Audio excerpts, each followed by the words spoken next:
Into the wild I'll go, and into the wild I am.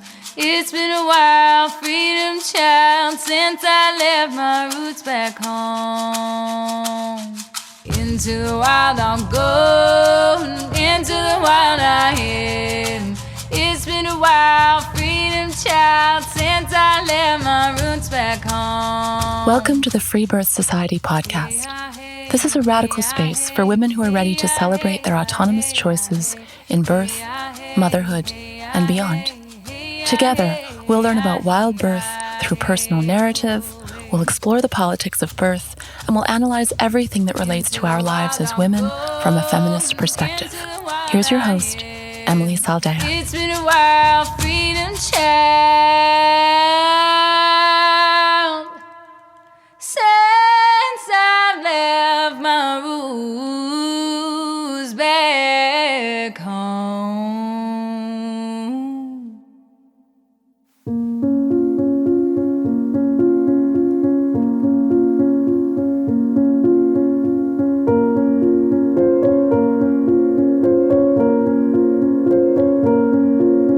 We are joined today by the brilliant radical feminist Lierre Keith.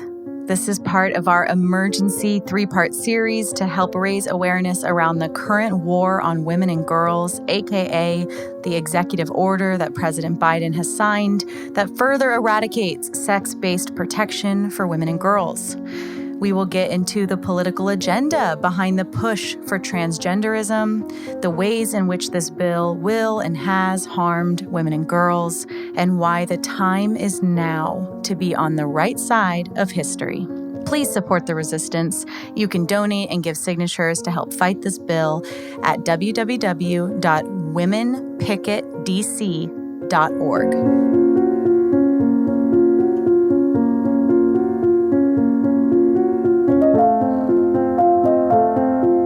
All right. Welcome. Thank you for being here. Oh, you're very welcome. Thanks for all your work. Yeah, you too.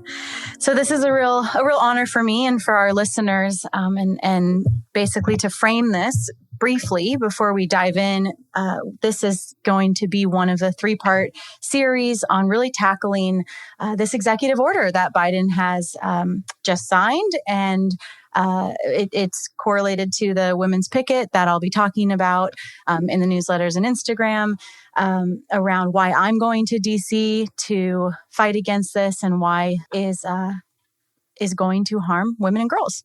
And so we are here to really break this down so that all of my listeners can get a quick, digestible framework for why we should care about this, why I and you both care about this so much, and to invite more women into investigating the systems that are harming us and our sisters.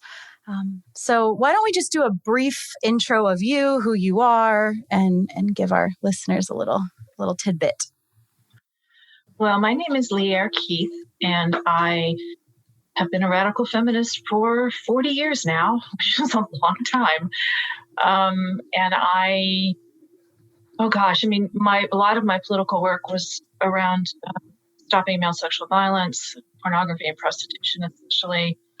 And that became increasingly difficult because of the transgender takeover of the left. So I have not really been able to do my work in a good long time. I've been not just canceled. I think a lot of us have been, deplatformed from places where we're used to speaking and trying to organize. And I mean, we're out and out depersoned at this point. We're Nazis, we're TERF, we're scum, we're whatever. We all deserve to die in a fire and whatever, horrifying white insults. supremacists. Yeah. Are the new ones. Only white people know where babies come from. Right. It's the most insulting bullshit. Yeah. Anyway, so I've been at this for a good long time. And my fight with this goes back to the early 80s. Some of us really have been engaged that long. Did I know it was going to get this bad? No, I never thought it would get to this stage. And every step of the way, you just keep thinking, oh, the adults are going to step into the room and just see that this is crazy and make it stop. And that hasn't happened. They've just built up, more power, more money, more speed. So this is really coming at us like a freight train now. And I'm sorry we were not able to stop it in the 80s when it was still small, but they're men. They have money, they have power. We've got nothing except truth, really. So Yeah. So before we dive into, let's just lay out a couple of kind of some basic framework for anyone new to this conversation. So could you briefly just break down your take on what even is radical feminism when we use that term? Okay. So radical feminism, I mean, I like to just call it feminism, but I know there's all these other branches. So the radical feminism really begins when in the late 1960s, early 70s, when women who had been working on all kinds of political and civil rights issues suddenly realized that, we can apply this analysis to women. That, the basic idea that, there's groups of people and some have power over other groups of people. So whether that's, white people having power over Black people, and the civil rights movement is, trying to fix some of those problems, or you've got the anti-war movement. So you've got, imperialism. And so there's countries that have power over smaller countries where they want to extract resources. So a lot of women came out of the anti-war movement. Regardless, you end up with this framework where you try to understand, how are these bad things happening? How is that organized? Who's in charge, and how do we stop them? And as women, it suddenly became clear that this also applies to our lives. It isn't just other people out there. Right. And so the main way that women developed feminism was through the process of consciousness raising. And what that meant was women sitting in groups and sharing the stories of their lives. My mother went to consciousness in 1972. So I'm just, I am, the glorious results sit before you. But what it meant was that women shared these details, and you come to realize fairly quickly that it didn't just happen to me. And it didn't just happen to me because I happened to be, somebody named Robin with blonde hair, or, somebody, whatever, like the particulars of your life have nothing to do with it. The fact is you're a woman. And that's why that happened to me, because it happened to her and her and her. Exactly. And she are also terrified of it happening, even though it hasn't happened to them yet. So like whatever the bad thing is, you realize that it's done by a certain class of people to another group of people. And in this case, it's men doing it to women.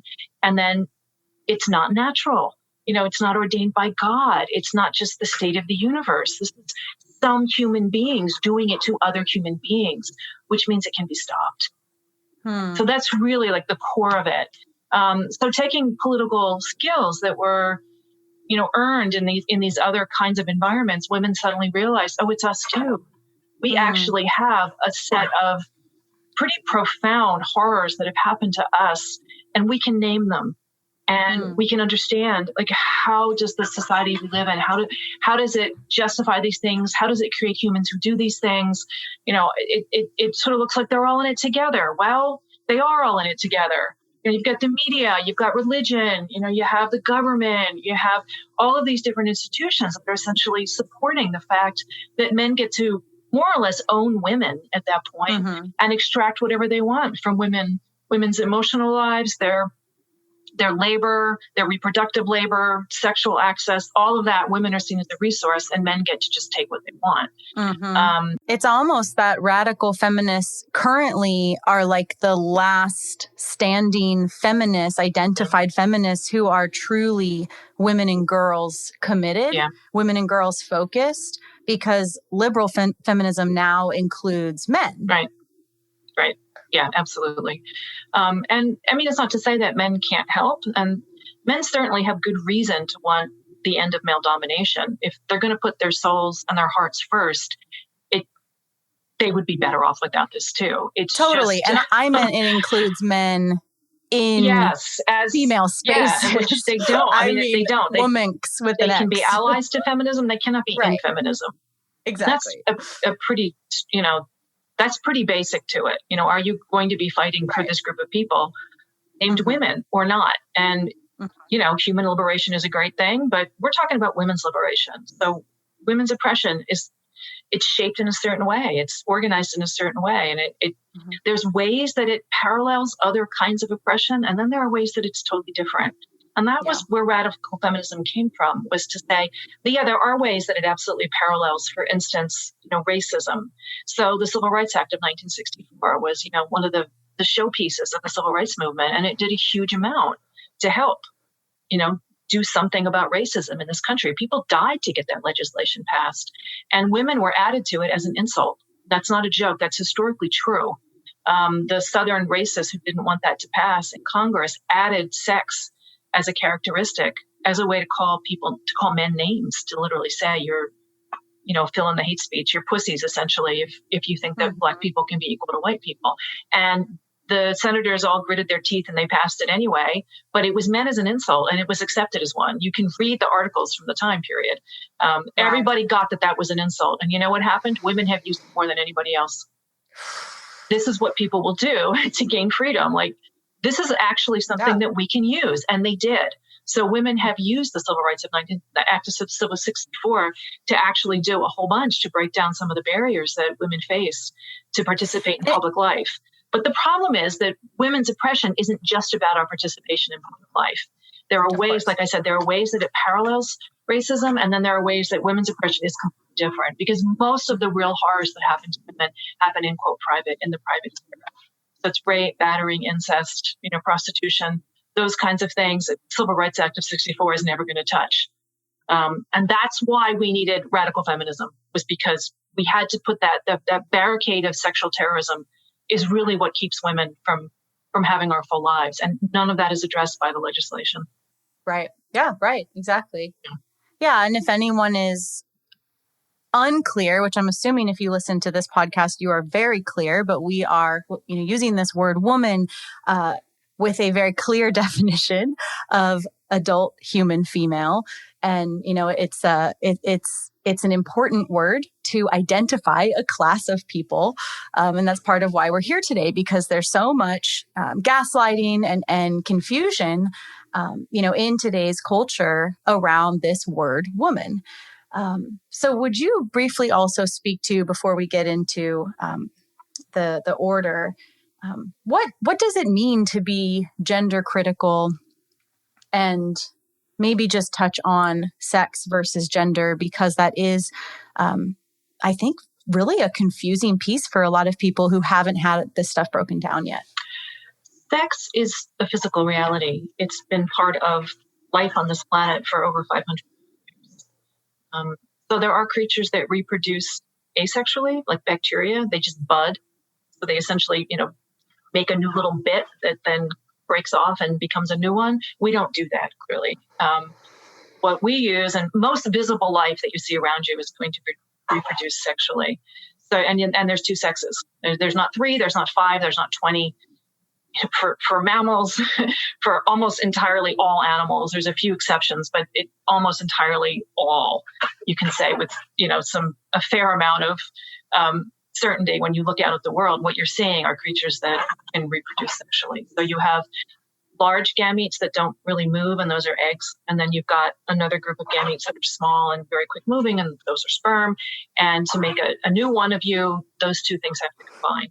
And there's various ways that they combine. And that's really fascinating how life does this thing. And, this rock started completely bare, rotating around a star, and all of a sudden life begins, and then it covers the world pretty quickly. So it's an amazing thing, and it's an amazing thing to be alive. Right? Mm-hmm. I think we lose track so easily of what a miracle this all is, but for all we know in the entire universe, this may be the only planet that has life on it.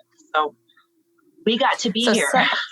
Yeah, right? Yeah. Totally. So sex is a biological reality. Biological reality, and it's been around for a long time, and it works. And we all know that. We all know that. There's not a person alive who does not know. We all know it. We know which one we are. We know what we can expect because of it. Gender's a totally different thing. And, in my branch of feminism, which, is basically real feminism, we see that there are two biological classes of people, but one is treated very differently than the other. And the rules that go into that, creating a dominant and a subordinate class, are sexual stereotypes, you might say. You might call it gender. But it's, for men, they are socialized to be the people who are going to dominate. So it's all about aggression and ego and a violation imperative. Men become real men when they violate. And for women, for girls, it's the opposite. It's, it's a series of constraining and usually fairly traumatic events that make you then participate in rituals of submission, essentially. And that's what femininity is just submitting, is baring your throat over and over and saying, yes, I'm the object. Yes, I'm the one that can be used. And my job here is to be your help. So whether you want sex, I'll be the good girl who gives you sex. If you need love and support, I'll be that for you. If you need someone to be with your children, I will have baby after baby until I die. And this has been, most of the history of civilization has been men using women in those ways. And I'm not saying that this is natural, because it's not. That's the entire point of feminism, is that this is not a constant throughout human society. For our first, say, 2 million years on this planet, we didn't live like that. We were not monsters and destroyers, and our purpose was not to torment half of us, torment the other. There's plenty of evidence to say that, the original groups of humans that were here lived in fairly egalitarian ways, where everybody had a voice in the community, how the community was going to be run. So, that's a whole different story, but that's, the last 10,000 years, certainly patriarchy begins, and then you have increasingly hierarchical, violent, militarized cultures, and it absolutely begins with men having power over women. So where there is hierarchy, one thing you can say, where there is hierarchy, it's always men over women.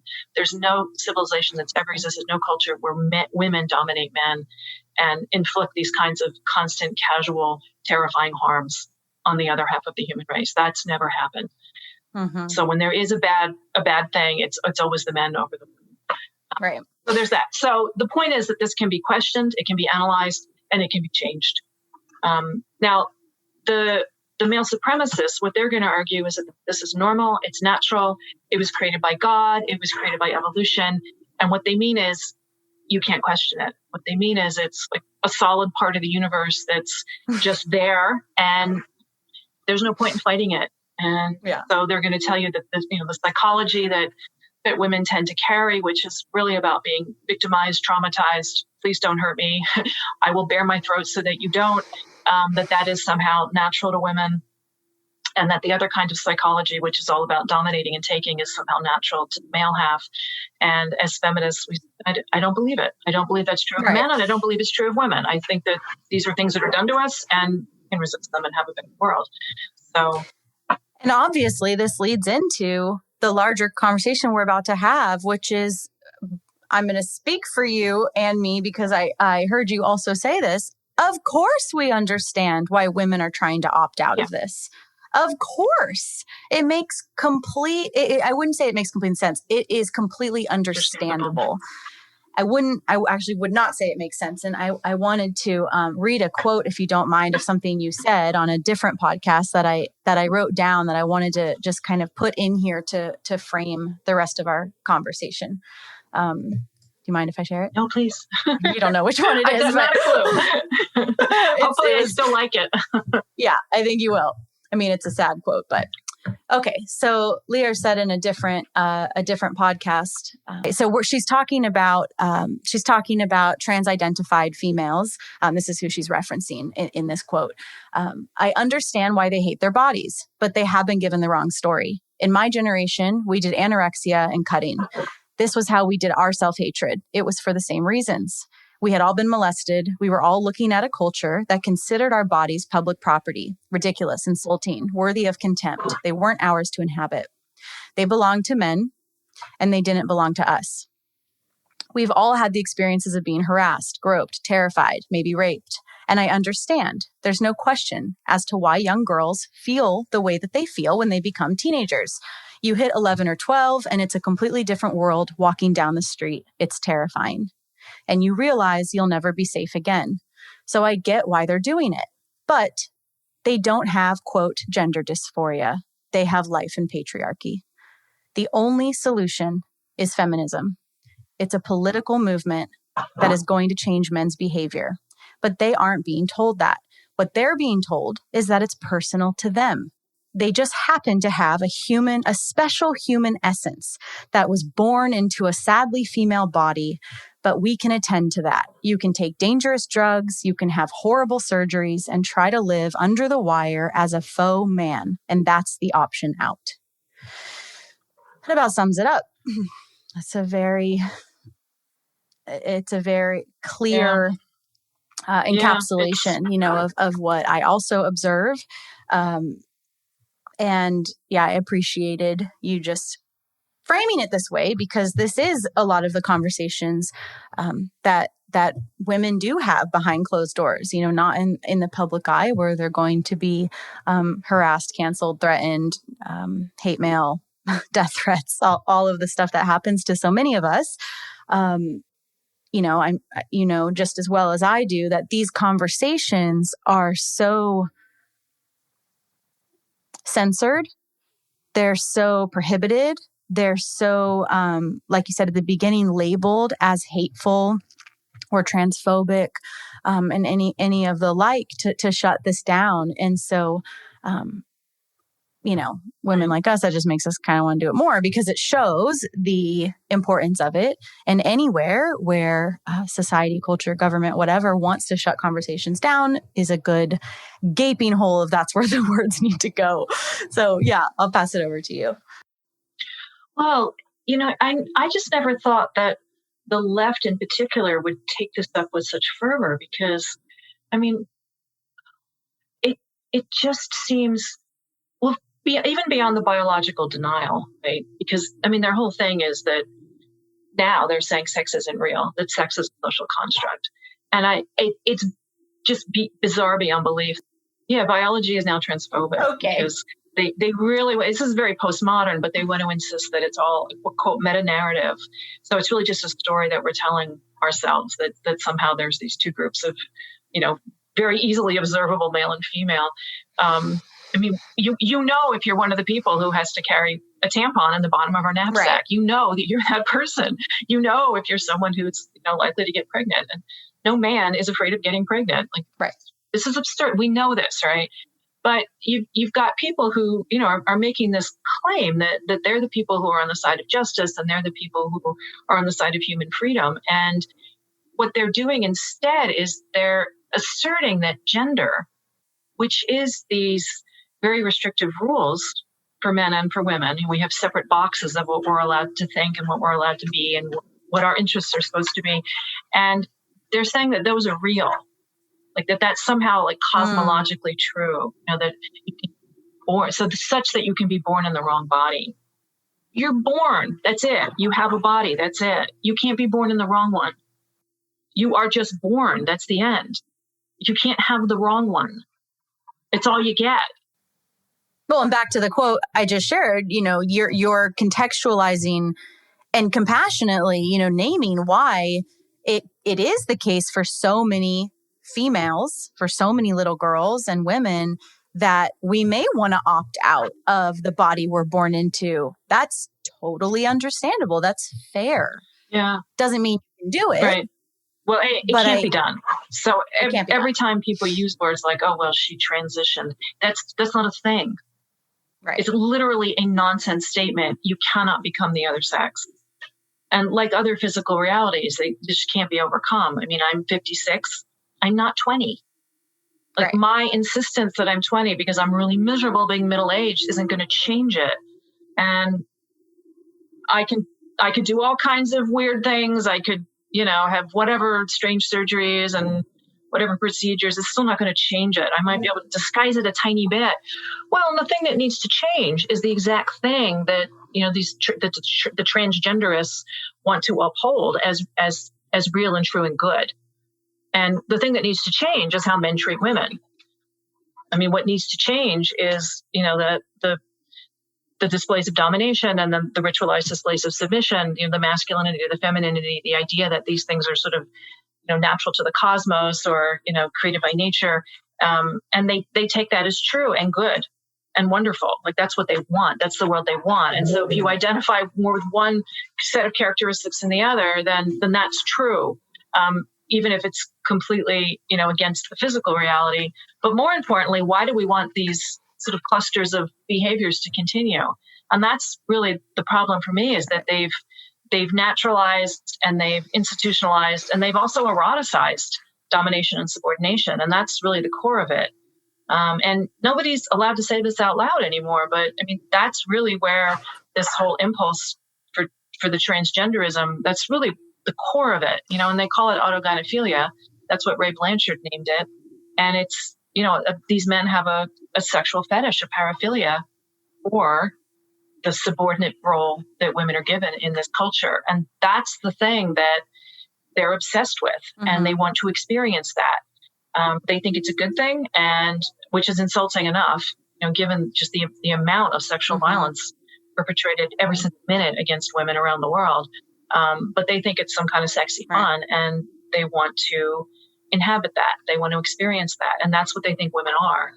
So, I mean, they are just absolutely cementing in place all the stuff that feminists have been fighting at the beginning of patriarchy. And that's why it's so insulting to women to say that, if you're cis, I mean, that word is supposed to mean that you somehow identify with this classification. And there's not a woman alive who identifies with wanting to be subordinated. I mean, we're human beings. We're not a subordinate role. We're not. No, I'm not. And nobody is. So, but that's what every time they say that, they're cementing those roles as something normal, natural, inherent in our brains. And I'm just never going to give into that. No subordinated person wants to be subordinated. Exactly. Right. I'm not a cis woman, just a woman. And so many women are participating in this to virtue signal allyship of another underdog, because they've been fed the lie that males saying they feel like a woman are somehow more oppressed than us. There's no evidence that they are, first of all. I mean, there's literally no evidence that they have a way lower. There's all these statistics floating around, and suicide and the murder rate, and it's not true. They're one of the safest demographics you can be, is to be a man who thinks he's a woman. They actually have a much lower murder rate. They're actually more likely to be murderers than to be murdered. Exactly. Nobody wants to hear that, but it is true. And I really encourage people to take a deeper dive into some of these numbers, because you've been fed a lie. I mean, none of this actually turns out to be true. But on top of that, this whole idea that women exist to take care of men and children. So anthropologists have this concept of benevolent patriarchy. And what that means is that, like, no culture will come out and say, oh, well, of course we're misogynist. Of course we subordinate women.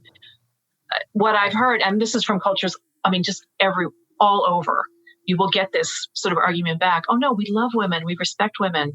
Our culture puts women, up high, and we know that they're better than men. And, we respect women, and they respect women to the extent that if women fulfill a certain role, you will get a tiny bit of protection, perhaps.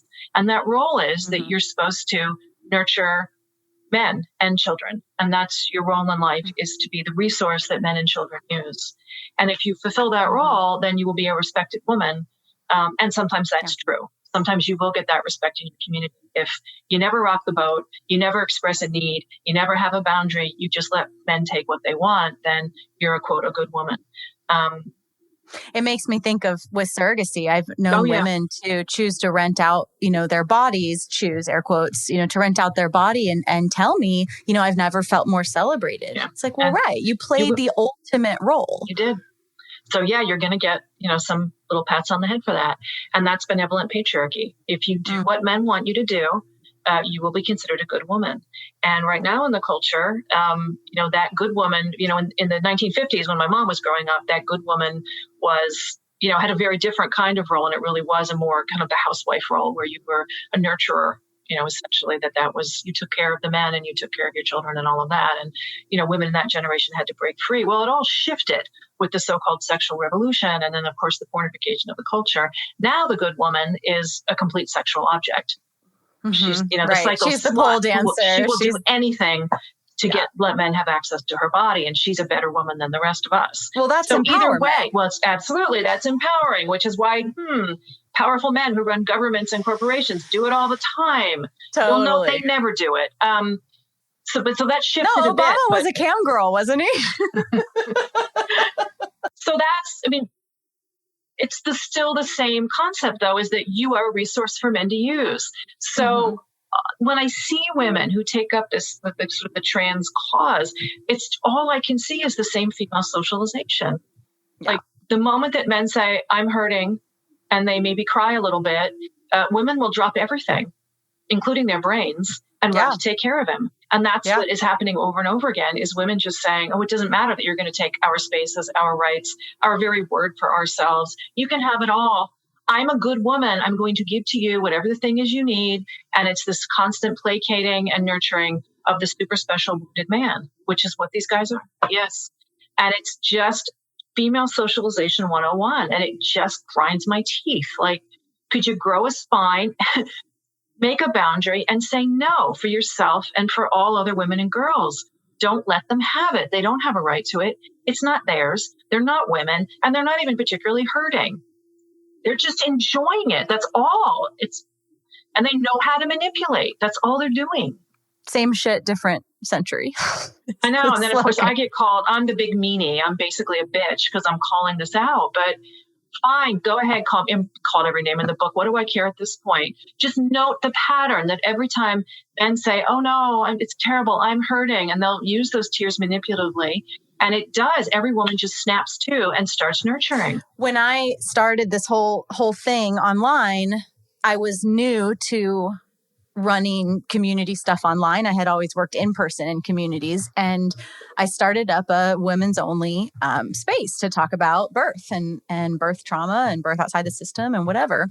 And I got so heavily trolled by women, by almost exclusively white privileged women, doing the good work and, telling me to police a space based on genitals is toxic, violent, and hateful.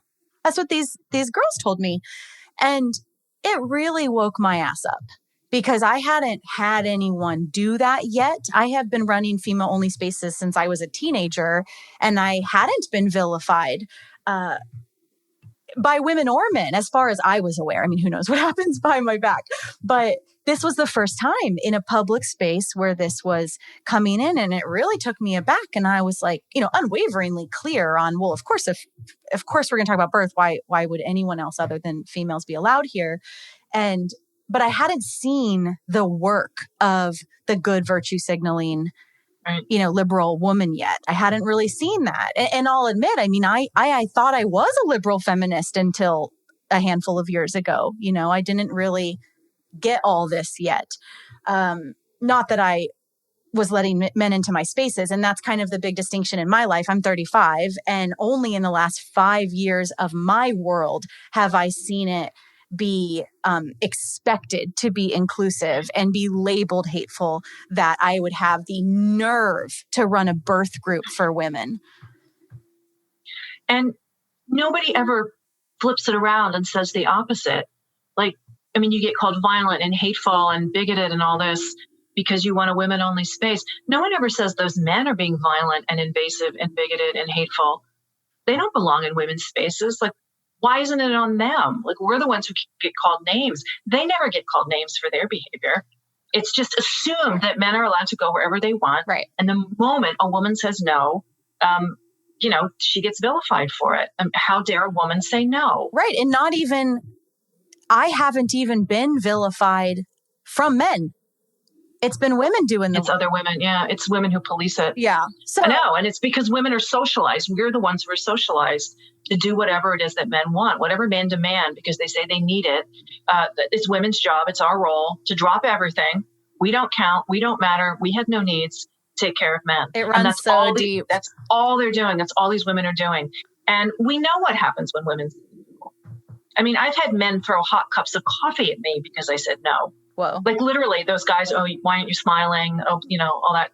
And I'm not going to smile. I'm not here for your entertainment. And they get so outraged that a woman would draw a boundary and say, I'm not here for you. And this is exactly the same thing writ large. Mm-hmm. It's a woman says no, and now everyone is going to tell her, don't stick your head up above the parapet like that.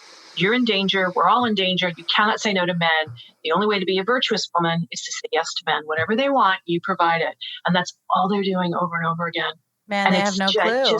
I know, and it just galls me. It's can you not feel your own female socialization in this? And in the birth world, which is my orientation. It's that, and it's also the very, very, very, very, very, very, very, very, very few females who are trans identified that also go on to choose to have a baby come out of their front holes, right?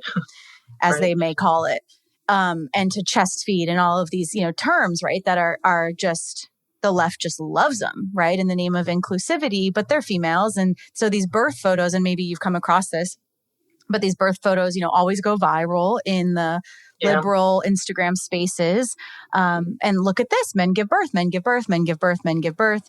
And to say anything other than that is perceived, and I know you know this, and anyone listening knows this because I've talked about this before, but is perceived as truly hateful to acknowledge the biological reality of what we're seeing. Because, and this leads us right into the executive order, because we are currently in a culture that seems to prioritize gender identity above sexual reality, above biological reality. And so that's essentially, I guess, a perfect gateway into this absolutely insane, super scary, but I guess long time coming shift that is already began with the Obama administration. Trump, interestingly, did put quite a bit of blocks to stuff. I'm not an expert, but as I understand it, and then Biden has picked things right back up. So if you're ready to go there, let's just open up this can of worms, because this is really what I want my listeners to start to understand, the long-term impact of what so many people are doing. And I'm sure many women, if you haven't turned this off yet, and if you, I want to also acknowledge my own journey with this, because as a doula in LA in my 20s, I have attended trans identified female births. I've attended births of women who were trying their best to opt out of their gender roles and still chose to have a baby. But I want to be very clear here. Never at any point did I watch a baby come out of a woman's vulva and think that's a man giving birth. This is an important distinction here. And I get that this will ruffle some feathers, but I really want to acknowledge my own journey with this, because I was fed the same thing everyone is fed now on fucking steroids, no pun intended, unfortunately. But I was fed in my 20s, be nice, be inclusive. Some women will say they're men and they give birth, and those people need support too, of course. And so we're just basically going to play along. And I did. And it wasn't, like I said, until I started this whole thing and I started to actually be vilified for having a woman-only space, did it require me in my own leadership to apply a critical eye to this, because it got to a point where it was like, oh, well, can men actually come in here, right? Which is a hard no for me. When I say in here, I mean our membership or in anything I do. It's all female only. And so it was in that threat, and then needing to really get clear on my whys and how to explain it and how to protect it, that I had to do the deeper work. So I'm acknowledging all of that to all of you, because I think that most women have not done that critical work yet, because they haven't had to.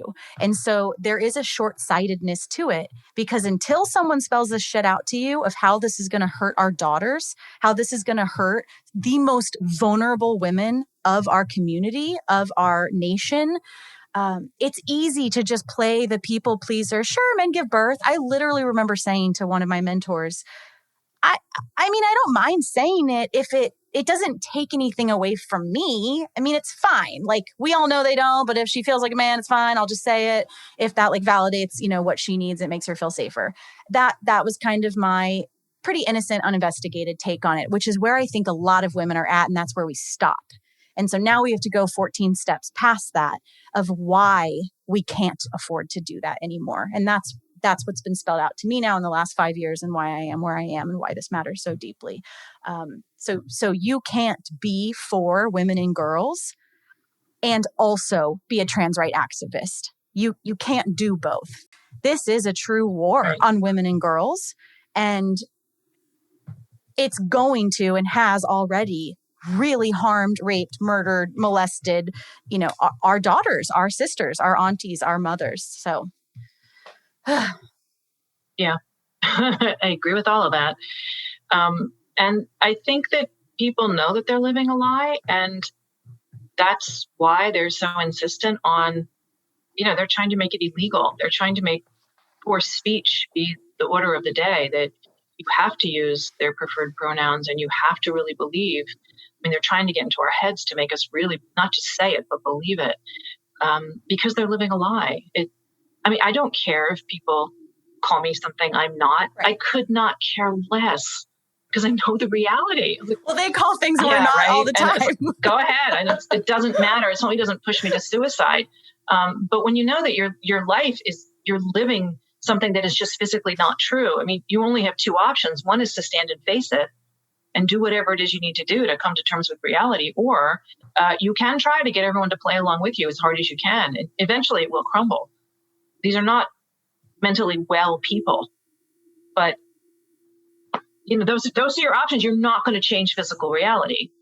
I think everybody knows that is just true. Like that's the way most of us live. And yet here's these people with this just completely insane level of demands on the rest of the world. And everyone's just giving in. And I don't understand it.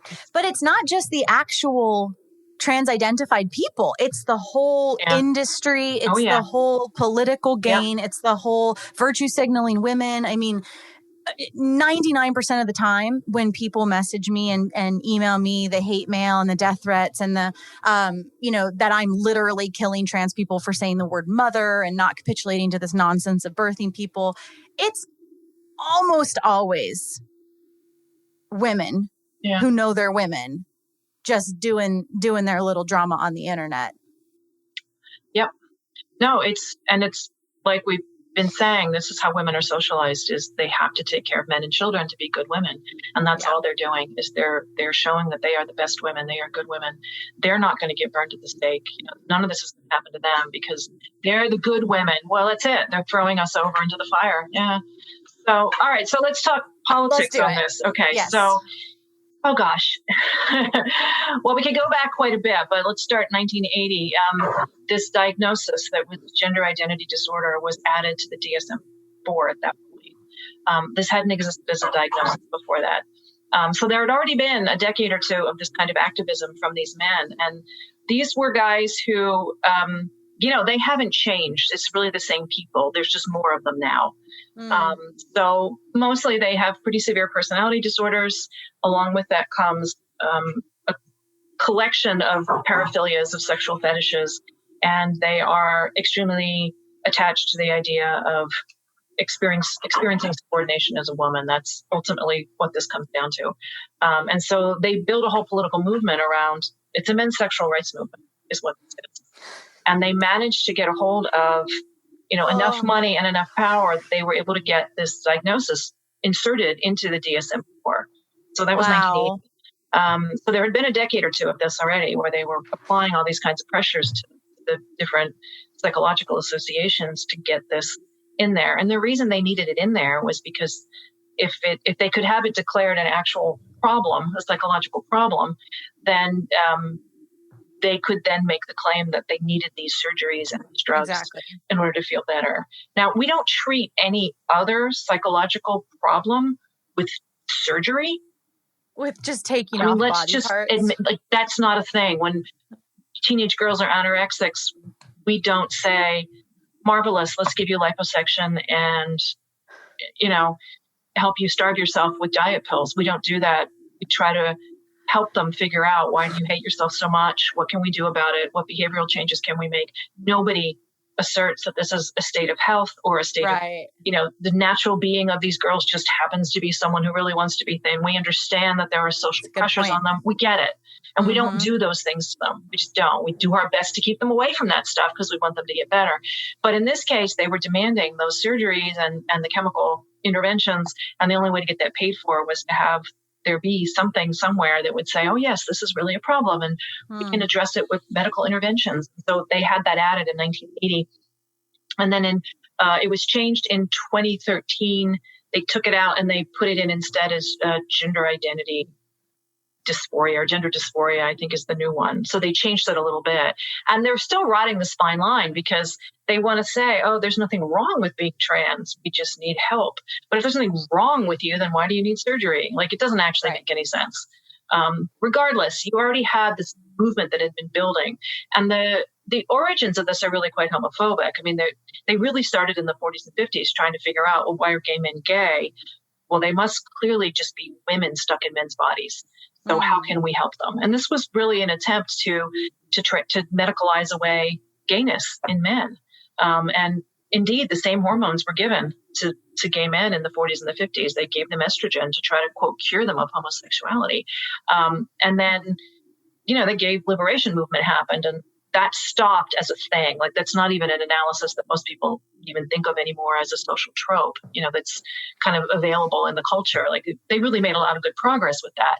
But instead, this other group of men really ran with it. And so these are the autogynephiles. These are the guys who they really want to experience what they think of as the thrills of female subordination. So they build this movement. They get themselves into the DSM-4 in 1980.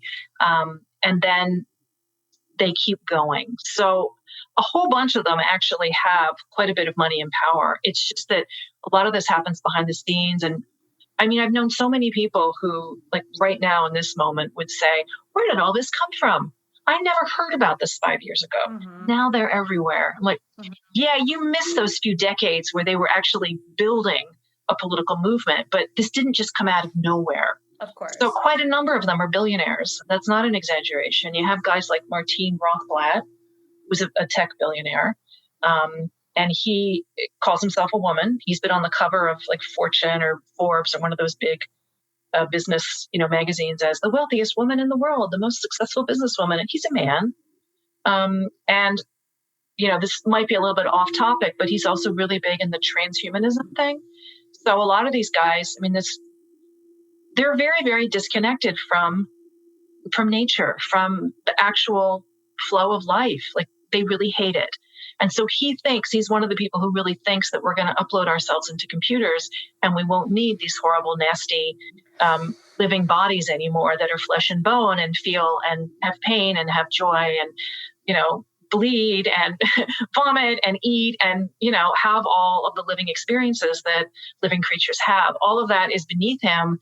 And what he really wants is for all of us to live forever inside computer circuits. And that's a very common theme. That's one. And this is she's not exaggerating, by the way. If anyone has written the book, you can read it. I couldn't make this up. It sounds crazy if this is new, if you're new to the transhumanist stuff, but like the end result is AI integration, entirely. This is real. And the social psychologist Eric Fromm talks about sadism and how the root of sadism is really, it's the love for mechanical things, and it's trying to turn the living into the dead. And that's what they're after. And it is, there's a sexual thrill in it for them. It is the ultimate act of domination. All of this is sort of wrapped up in this kind of sexual fetishism that they have. None of it is a life-affirming experience. It is all about hating life and needing to dominate. And this really does just go back to the dark heart of patriarchy. And there it is in somebody like Martin Rothblatt.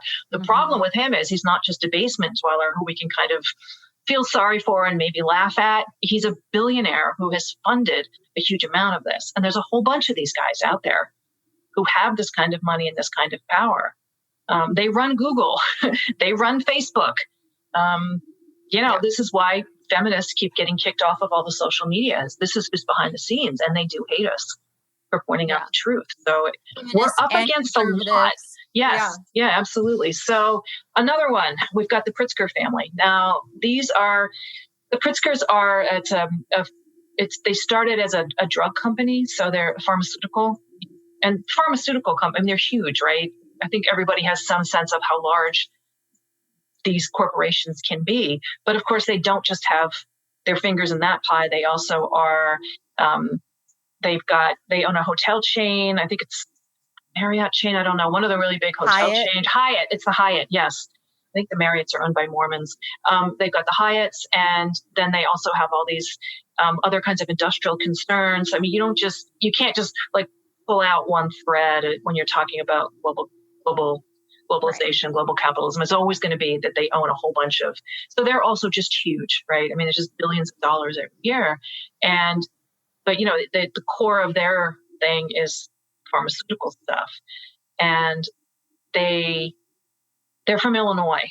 The Pritzker family is from Illinois. So there's a whole bunch of them that have been, also in the political realm. The governor of Illinois is Pritzker, and they saw an up-and-coming young politician was running for state senate in Illinois, and his name was Barack Obama. And they bet on him. They gave him a lot of money. They bought him a Senate seat in Illinois. And from there, he quickly came into came into view of the National Democratic Party, because, he's very compelling and he's a good speaker and he's got the right background, and we can do something with this. So he gave that big speech at the Democratic National Convention. I had never heard of him before that. And before you knew it, he was running for president. And you know who put him there? The Pritzkers. And not the only corporation that bet on Obama, but they were one of the big ones. And they bought him the president. They bought him a Senate seat in Congress, and then they bought him the presidency. This is not in any way to, particularly blame Obama. This is how politics happen in the United States. Everyone. Yeah. This is not a conspiracy theory. It's literally how it's done. Corporations were declared people over 100 years ago. They were given all the rights that the rest of us actual people have. It's insane. And that includes their First Amendment rights. So, the Supreme Court has ruled over and over again, you cannot limit the amount of money that corporations give to political campaigns, because that's considered, quote, speech. So this is why people across the political spectrum, whether it's right, left, middle, we all feel like we have no say in our political process, and we're not crazy. We don't have a say. None of us have $1 billion to buy ourselves a senator. They do. We don't. We're just average people making whatever, $20,000 a year. We're never going to be able to compete with this. And that's why we actually have a lot more in common with people on the right than we might think, because there is a way that they realize that they are getting fucked by the system. Now, a lot of what goes on after that, we've got a lot of talking to do, but that part of it, they're correct about. They understand that there is something going on that has disempowered them, and it is about power and it is about money. And the Pritzkers are a part of that. Any of these large corporations. Yeah. So they bought him they bought him all these seats. And then at the end of his term, he put out the Dear Colleague letters. He put out these executive orders that told all these different federal agencies that from this point forward, they are going to have to consider gender identity as sex. So any institution that was receiving federal money had to let men and boys call themselves women and girls and be treated the same. So he did that at the end of his presidency, and the results were fairly catastrophic for women and girls. The reason that family cared about this was there was a trans-identified male in their family, right? There's Jennifer Pritzker, who is a man who was in the military, and now he wants to say that he's a woman, and we're all supposed to go along with that. But more than that, there's a personal agenda. A very personal agenda with one of the central figures in that family. And also, they make a lot of money. Pharmaceuticals. That's it. They're going to make a lot of money on this. They've got a whole new population now where they can sell their drugs and their surgical procedures. So there's money involved. And again, so Obama gets bought. He gets bought. And rolls out this is the payback. This is how he paid back the Pritzkers. He's also friends with them. I mean, they hang out. This is politics. This is how it's done. This is who So they know him. He knows them. They have and she knows this. By the way, everybody, because this is public record. This is public information. Anybody can read this. Go look on the Wikipedia page for the Pritzkers. You read this. There's currently a Pritzker who's governor of Illinois.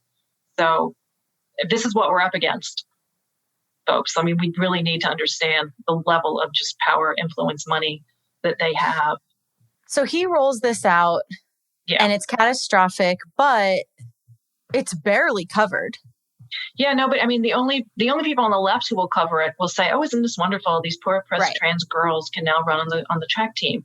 And I want you to remember what it was like being a 12-year-old girl in a public restroom at your school, your junior high, getting your period, Remember how excruciating it was to like open the wrapper because you knew the other girls could hear it and everybody was going to know that you were having your period? Now put a boy in that room.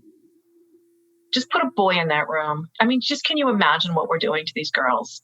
And the media won't cover these stories. But if you just walk it back a tiny bit behind the scenes, you can find the girls who will tell you how horrifying it is.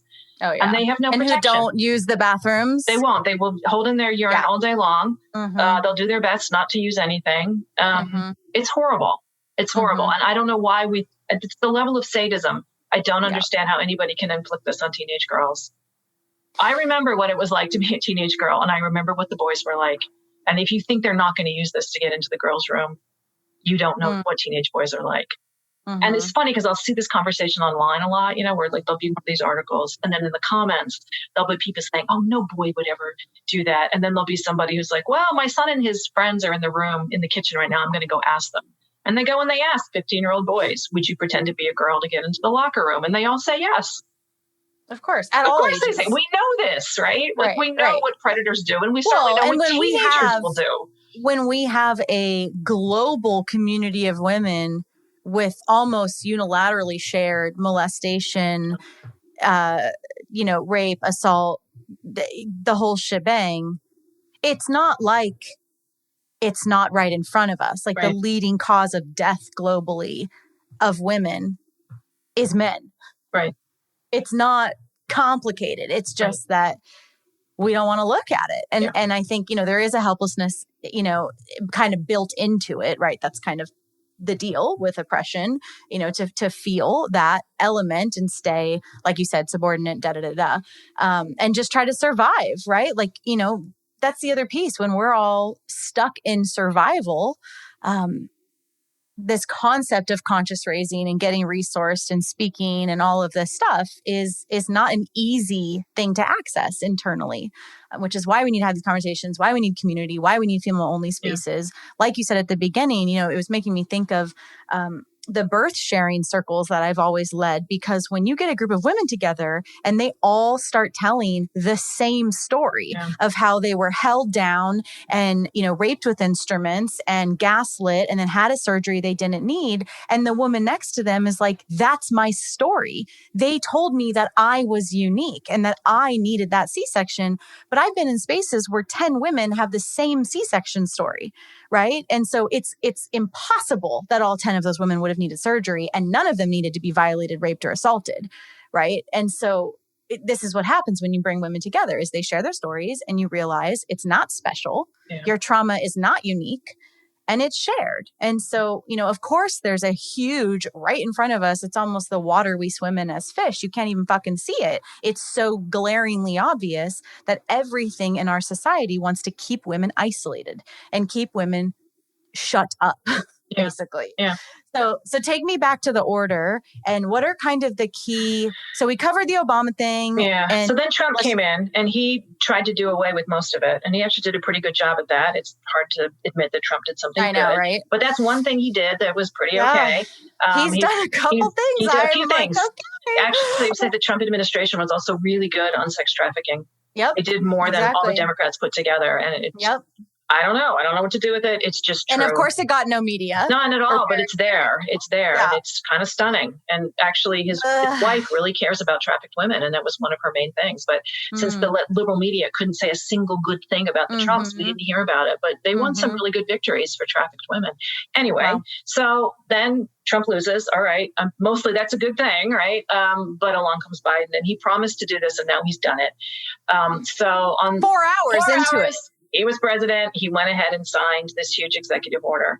So all the federal agencies are now under order. They have to review all of their policies and all of their procedures and try to figure out how to insert gender identity everywhere that there's sex. So that basically boys and men are supposed to be treated as girls and women if they say that they are. If they want to be. If they want to be. If they say that that's a thing, that they have a, quote, gender identity, then they get to have it, and they get to take whatever they want from women and girls. So, but Lierre, it's called the Equality Act. I know, right? So the Equality Act will have to be passed by Congress. That hasn't happened yet. They promised to pass it in the first 100 days. They've kind of rolled that back a little bit because they've got honestly a lot more important things to do right now. But they are still intending to pass it, and that will amend the Civil Rights Act of 1964, which is, that's the crowning jewel of the civil rights movement. And they're going to insert gender identity in there so that anybody who claims they have a quote transgender identity will then have to be treated as the sex that they're claiming to be.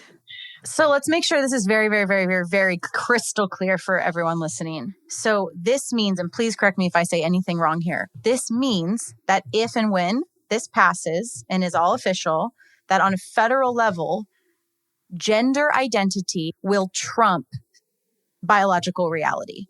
Yes.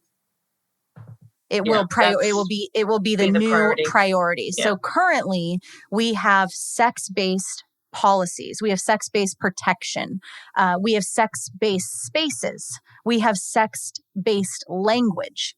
We're talking about a legal federal level, and that is all changing. It's not about to change. It's already begun changing because Obama kicked us off, and all of you, online already see it happening in the zeitgeist, but now this is actually happening on a very real legal, political, governmental level. Yeah. So the entire federal government is going to be doing this.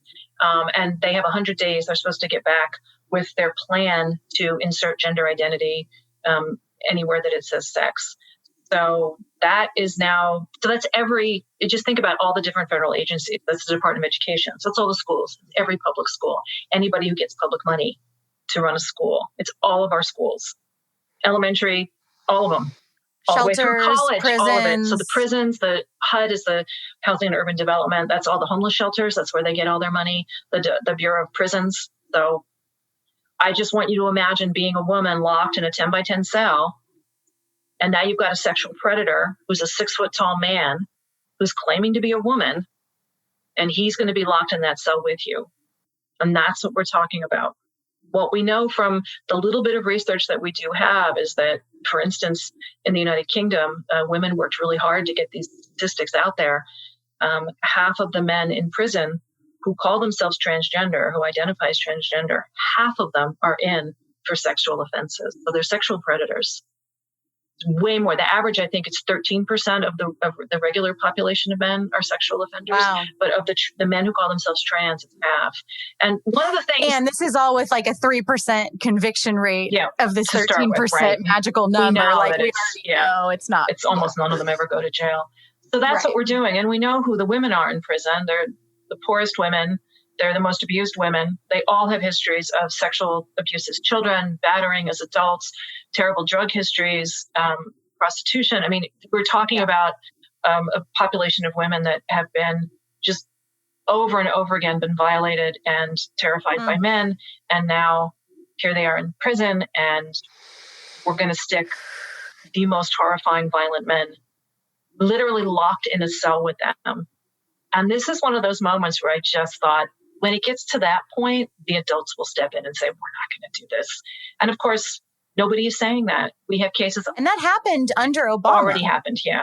Yeah, there are cases all over the country where women have been already raped by these men. It's already happened to people, and the media will not cover it. So it's happened in Texas, it's happened in Illinois, it's happened in Washington State, it's happened in California.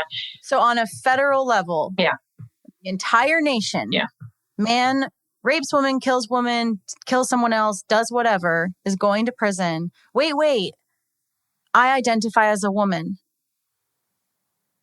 And it trumps all. Yes. They don't say, no. They're not selecting where people go based on biological reality, based on common genitalia. Sense, like what we know these men are going to continue to do to the women that they have access to.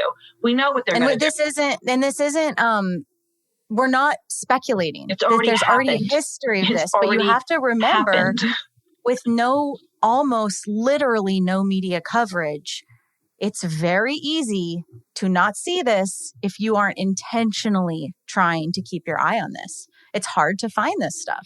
Well, and it seems so unbelievable that we would ever do that as a culture. Right. That as a society, we would suddenly pretend that men are not going to behave the way that men have behaved. Right. All of a sudden these men are going to be wonderful and they're not going to rape the women that they're locked in a cell with. Men make the rules, and then break the rules because they don't apply to the fucking rules. So this means this means schools, this means prisons, this means shelters. Prisons, it means homeless shelters, battered women's shelters. If you have ever tried to escape from a batterer, you know how obsessive they are. They are stalkers. It can be decades till you get free. And now all they have to say is, oh, I'm being battered. And they'll be allowed into the women's shelter where their victim has fled to find safety. They are now going to have to let men in. If you think a batterer isn't going to do that, you don't know batterers. It's the very first thing they're going to do. Right. This is just the open door. It is. So there's no such thing as a women's shelter. There's no such thing as women's prisons, and there's no such thing as women's sports. But sports still is incredibly dangerous. Yeah. You know, it's what's happening. And for the girls and the women who care about it, it's their lives. Exactly. If I was never an athlete, it's not something that moves me particularly.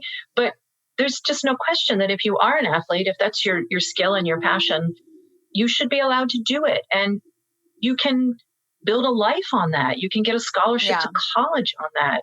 Like, it can change everything for girls to have access to college through a scholarship, playing volleyball or running on the track team or whatever, playing the, whatever it is, like whatever your sport is, whatever the thing is that you're good at. And they're taking it away. You can look at meaning that a boy or a man can now apply for those same scholarships, for those same spaces. They can be, they're stronger, faster. It's been proven time and time again. So now they can win, the records, and they will hold the records. I believe there already are some records held. Yes, there are some already. It's already happened. There's 2 boys, for instance, in Connecticut, there's 2 boys who joined the girls' track team. You can watch the videos online. Just watch them win over these girls. It's just a joke. Of course they were going to win. For girls' track in Connecticut, Andrea Yearwood is the one guy's name, and they won. And so now there are all these records that are held by boys. You're going to be able to change birth certificates and even death certificates, like how you can in Canada, if I'm understanding it correctly. And so the stats are going to be even more screwed up around sexual assault and battery, because it's going to start showing this bizarre uptick of women, air quotes, raping, murdering, harming other women. But it's really going to be men who say they're women. But because you're allowed to nothing means anything anymore, our actual data is going to become more and more screwed up, and we need that data for funding. Yeah, and that's already happened. There was an article, I think it was in the United Kingdom, I think it was in Scotland, and there was a big article that came out that said, wow, what do you know? In the last 3 years, the rate of women perpetrating sexual assault has doubled. Yeah, it did. It went from 1% to 2%. And it's all because these men are calling themselves women, and they have committed hideous crimes against women, up to and including murder, and they get counted as female offenders. And they're not. They're men. Also, you just remember, a lot of the prisons aren't set up for men. The level of security that's needed to keep violent men, under wraps is dramatically different than the average woman's prison, because women aren't violent offenders. We know this. The men commit 96% of the violent crime and 98% of the sexual crime. And most women's prisons are you don't need that level of security. And now you're going to put some of the worst offenders in the world into situations where, of course, they're going to, put all these women at risk, but everybody's going to be at risk, because there's not a safe way to contain them in that level of prison confinement that's built for women, because women just don't do those things. And it just all comes back to patriarchy and capitalism. Yeah, it does. It's all about money and who owns what, and power and domination. I mean, it's all right there. And everyone's just going to they're turning the girls over to this. And so this whole thing now is really kind of up on the, across social media, because there's various states where Republicans, sadly, are the ones who are defending girls' sports. And so they've proposed and now passed a few bills that they're trying to protect the right of biological girls. Didn't Tulsi do that in Hawaii? She tried, yeah. There's so Alabama, I think, is Mississippi just did it. They passed a bill that says you have to be a biological girl to actually be in the girls' sports team.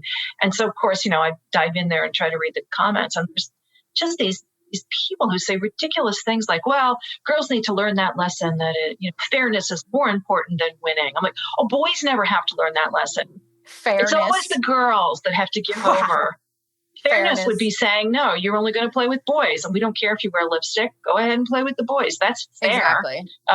Boys playing against girls, we know. Even by age 4, boys already have physical advantages, let alone at age 16. So anyway, it was like that you spoke on this with the other episode, and I've listened to a couple different podcasts that cover the lawsuit that took place with the man in the funeral home and Stevens, Cliff. Yeah, Cliff Notes for anyone who doesn't know this, and please correct me if I say anything off, but the Cliff Notes are he wanted to be a woman, and so the funeral home had a dress code for men and women, and that is a law that you are allowed to do that with private businesses. And so he sued the funeral people because he wanted to wear the girls' uniform, and because he's a man, they said no, and so he sued them. And I thought you made such an important point in when I heard you speak about this previously, that he attacked the wrong problem. That the problem is having gendered dress codes. Right. It's not trying to say that you're a girl or a boy. And I feel like this has happened at so many parts along the way where there could have been these epically transformational, feminist, de-gendering, de-stereotyping, just incredible moves of equality and of consciousness raising. And we've just missed the fucking mark at all of these. I mean, I get that there's an agenda behind it. It's all very intentional and da-da-da-da. But, that I thought was a good example of this lawsuit that went really far, and it didn't attack the right issue. The issue is these stupid, outdated, unhelpful stereotypes that hurt both sexes. They don't just hurt girls, they hurt boys. Yeah, right. Yeah, I agree. So, and that's called the Bostock decision. There were 3 cases that the Supreme Court sort of melded into one to make that decision. And Bostock is what Biden cited in his executive order. He said, because the Supreme Court has ruled this, now we can say that gender identity is a thing. The Supreme Court never defined gender identity, or they called it transgender status. They never defined it. Nobody can define it. Right. It's completely incoherent. And I want people to understand this. Like, I've looked at all these definitions that various states have tried to put forward. New Jersey is a gender identity is a gender-related identity. If you think I'm kidding, I'm not. That's what it says. Yeah. It's utter nonsense. There is no such thing. Just give it up, people. You're obsessed with a certain set of stereotypes that you like those better. All right, have at it. But you're not a different human being, and it certainly doesn't change your biology. You we're like just going what you in like, but it's the wrong direction. Yeah, there's no such thing. Anyway. Yeah, so that's where we are. So we have 100 days to try to stop this executive order business. So because all the federal agencies have been giving 100 days. So the clock is ticking. I don't know that we're really going to be able to make a dent in this. And then soon after that, at some point this year, probably we're going to get the Equality Act will be back for Congress. So that will be even harder to fight, because if that gets set into law in the Civil Rights Act, it's going to be a generation before we're able to God roll some of this back. But it's just really terrifying. I don't know how bad it has to get before people will sit up and take notice. I will say that the normies are on our side. Yeah. I mean, my organization, Wolf, has done public polling about this. We've actually hired a firm that does that kind of stuff. And they did find, I mean, just pretty much across the board, most people say it's not right to put men in women's prisons. It's not fair to put boys in girls' sports. Like most normal average people who haven't really been up against this and haven't been told they're bigots, they get it. Like, we all know men are bigger and stronger.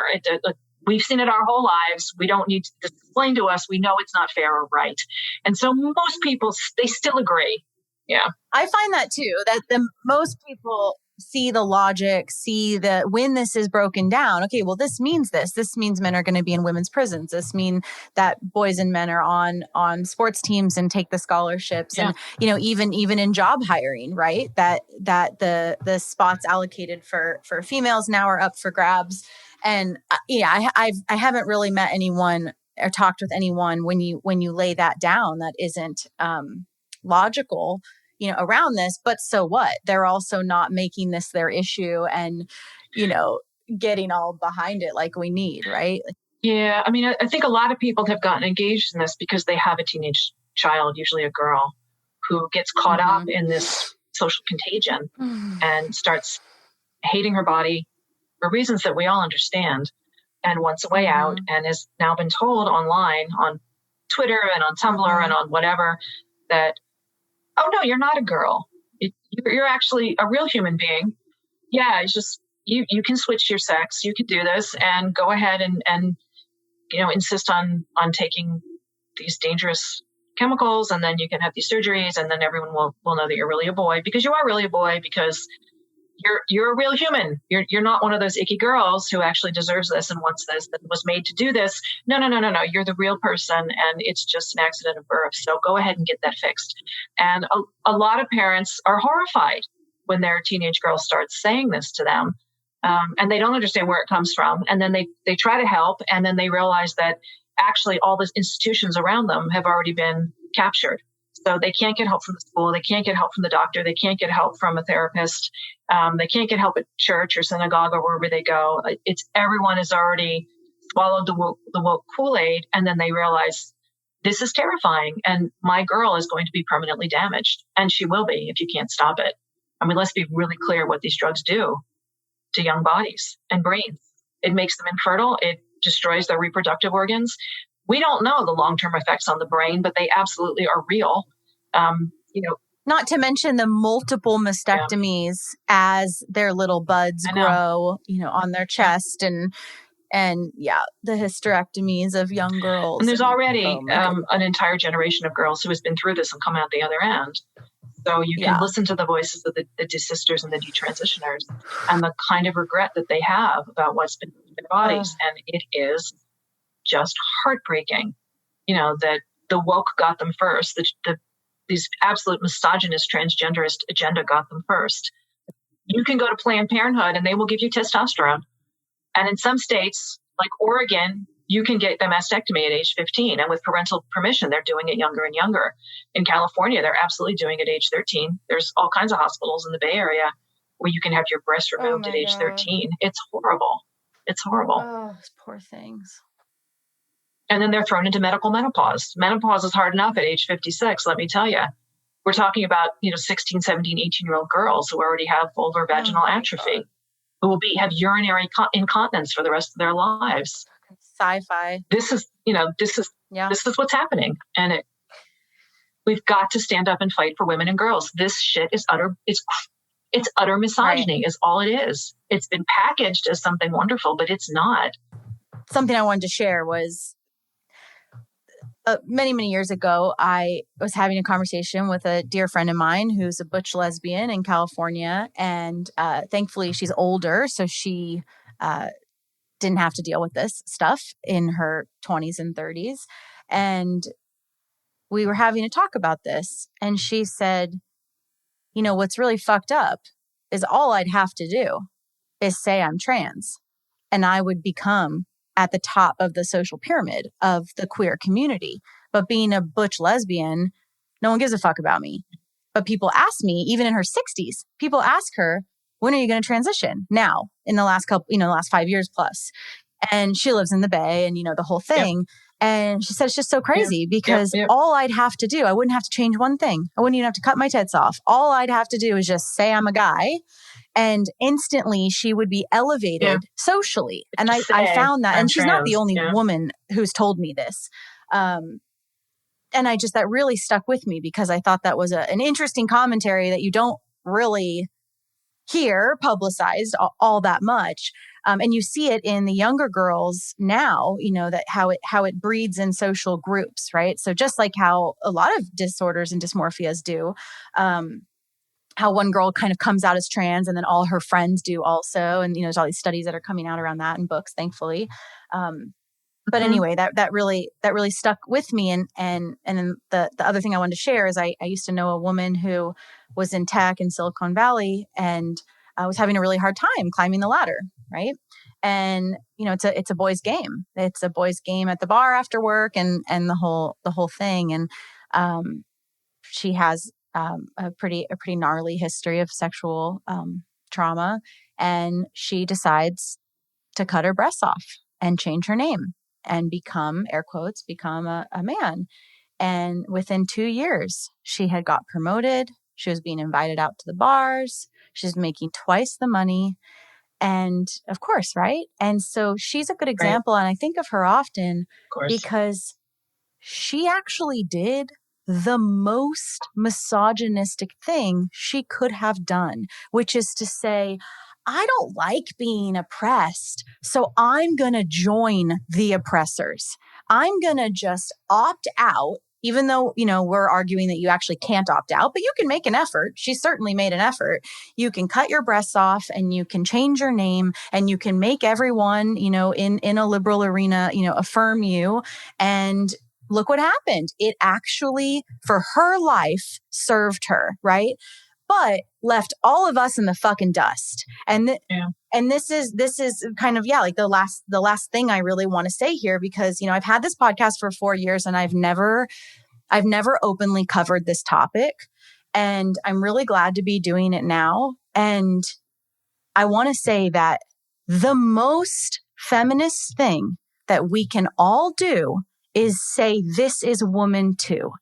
Okay. So when a woman wants to shave her head and wear cargo pants and wear baggy shirts and, be a fucking construction worker or a tech person, that's woman too, because you cannot opt out of your womanhood.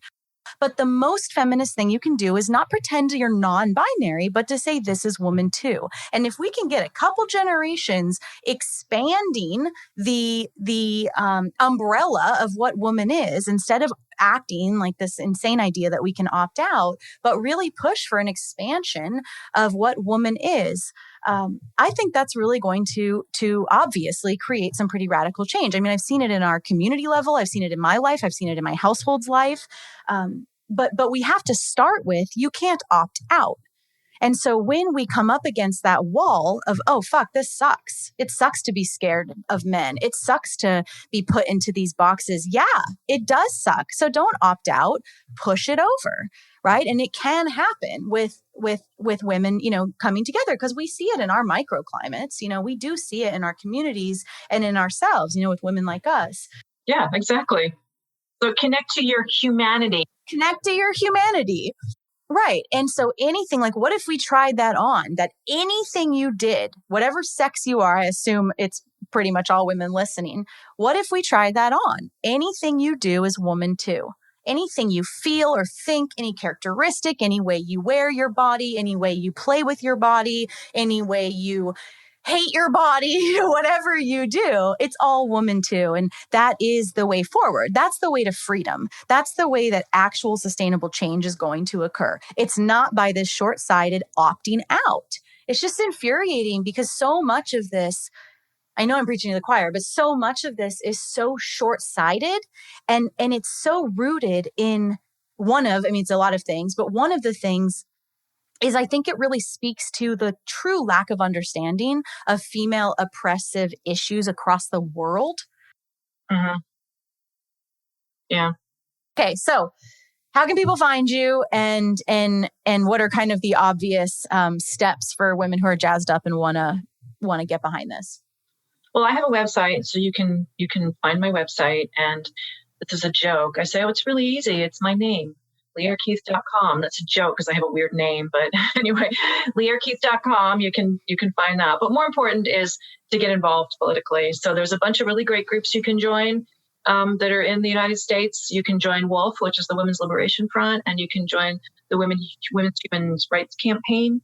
Both of those have websites and Facebook groups, and that's really the best way is get involved, and then you've got to find women locally who want to do stuff with you, because you're going to have to fight this. You're going to have to fight it at your school board. You're going to have to fight it at your library. You're going to have to fight it at your local doctor. You're going to have to fight it at your hospital. Whatever you've got going there, you're going to have to fight it. This is everywhere now, and they're coming for our daughters. Yeah, and I'm going to put those links in the show notes, and also please donate what you can to the Women's Picket DC, and that is where I will be March 8th assembling against this insanity. Good. All right. Thank you so much for your time. Oh, you're very welcome. This was wonderful. And that's it for today, my sisters. Check out everything we do, including one-on-one and group coaching, learn about our private membership, in-person retreats, and more on freebirthsociety.com. Our online courses are on freebirthsocietycourses.com, including our flagship course, The Complete Guide to Free Birth. Don't miss the Radical Birthkeeper School if you're ready to become the authentic midwife that women are searching for. Together we rise, and the revolution starts inside each of us. Our opening song is by Shyla Ray. And now, I'll leave you with our Free Birth Society theme song, Wild Woman by Aruba Red. I honor you for the wisdom you held, the ancient traditions of plant medicine and womb magic. I feel the spirit of the ancestors as I place my hands upon my belly. This sacred portal will be honored. Eons upon light beams of survival, withstanding the eradication of our power by design. I will not allow the separation of our young to be forced upon me. My sisters will no longer birth in captivity. The picket line redefined from burning our wild women to paralyzing us and drugging our babes. Strapped down in a clinical white bed, drying up the milk from our breasts. Keep your needles. My family will never again be doomed to chase those dragons or your poison. We reject your fear. We choose love. Everything with intention. Death, ascension. I will fly and bring her back